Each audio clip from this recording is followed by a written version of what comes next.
नमस्ते फ्रेंड्स, मेरे चैनल में आप लोगों का स्वागत है।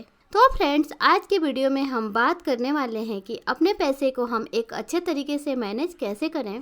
फ्रेंड, पैसे तो सभी लोग कमाते हैं, लेकिन हर कोई अपने पैसे को मैनेज नहीं कर पाता है और हर कोई यही चाहता है कि हमारी सारी ज़रूरतें हमारी सैलरी से पूरा हो जाए और कुछ बचत भी हो जाए। तो फ्रेंड्स, क्या आप भी चाहते हैं कि आपकी सारी ज़रूरतें बिना परेशानी की पूरी हो जाए? तो आपके लिए एक रूल्स है जिसे फॉलो करके आप अपने पैसे को आगे बढ़ा सकते हैं और उसे ग्रो कर सकते हैं। अगर आप भी ऐसा चाहते हैं तो आप इस वीडियो को अंत तक जरूर देखिएगा।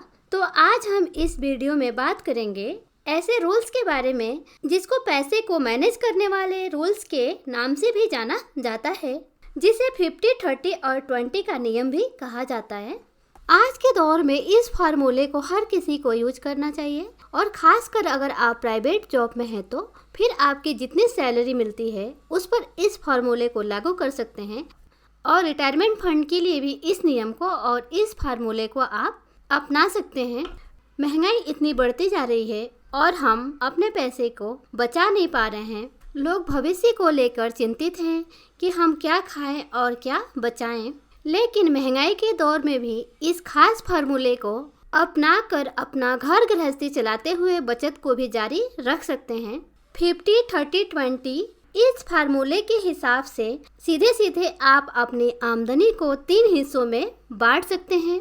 अगर आप नौकरी पेशा हैं तो फिर भी जितनी सैलरी आपके अकाउंट में आती है उस पर इस फार्मूले को लागू कर सकते हैं। वहीं अगर आप एक बिजनेसमैन हैं तो महीने की पूरी आमदनी पर इस फार्मूले को लगाकर आप सभी खर्चों के बावजूद मोटा पैसा बचा सकते हैं। तो आइए जानते हैं कि ये फार्मूला कैसे काम करता है।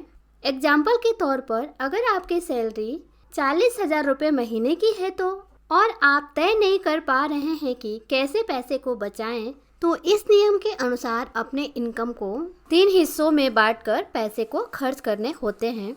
जैसे कि टोटल इनकम का 50% हिस्सा बेसिक नीड के ऊपर खर्च होना चाहिए। इनकम का 30% हिस्सा वांट और विशेष के ऊपर खर्च होना चाहिए।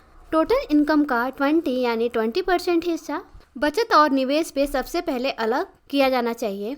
ध्यान दीजिए, 50 और 30 और 20 के फार्मूले में तीसरे हिस्से को सबसे पहले अलग रखना होता है। यानी जैसे ही सैलरी मिलती है आप अपनी सुविधा अनुसार कम से कम 10% या अधिकतम उस पैसे को निकालकर आपको दूसरे अकाउंट में रख देना चाहिए, जो उस पैसे को आप केवल निवेश और फाइनेंशियल गोल को पूरा करने के लिए ही इस्तेमाल करेंगे।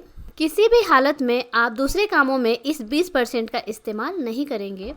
इस 20% को बचत करके अलग रखेंगे। 50, 30 और 20 के फार्मूले के बारे में थोड़ा और विस्तार में बात करते हैं कि ये फार्मूला कैसे काम करता है। तो फ्रेंड्स, हर इंसान के पास 3 तरह के खर्चे होते हैं। पहला है बेसिक नीड्स, जिसमें रोटी, कपड़ा, मकान संबंधित खर्च शामिल होते हैं। दूसरा है इच्छाएं और ज़रूरतें, जिसे वांट और विशेष भी कह सकते हैं, जिसमें मनोरंजन, टीवी, मोबाइल, फर्नीचर, घर की सजावट, इस तरह के खर्चे आ जाते हैं। और तीसरा है पैसों की बचत और निवेश करने की ज़रूरत को पूरा करता है। तो फ्रेंड्स, 50, 30 और 20 का फार्मूला आसान शब्दों में हमें यही बताता है कि इन 3 खर्चों में हमें कितना पैसा हमें कहाँ खर्च करना चाहिए। तो फ्रेंड्स, जैसा कि हमने पहले देखा, इस नियम के अनुसार 50% हिस्सा बुनियादी ज़रूरतें जैसे बेसिक नीड्स पे खर्च करनी चाहिए। अब सवाल ये है कि बेसिक नीड्स को कैसे समझा जाए।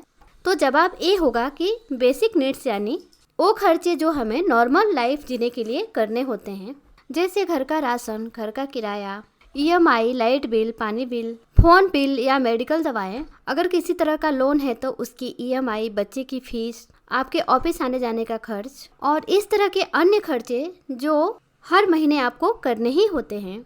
इस तरह के खर्चे जिसे आप रोक ही नहीं सकते, इस तरह के खर्चे को हम बेसिक नीड्स कहते हैं। तो इस तरह से 50% हिस्सा बेसिक नीड्स में खर्च होना चाहिए और इनकम का 30% हिस्सा हमारे वांट या विशेष पे खर्च होना चाहिए। अब सवाल ये आता है कि वांट और विशेष क्या होते हैं। तो फ्रेंड्स, वांट और विशेष ऐसे खर्चे होते हैं जो अनिवार्य नहीं होते हैं।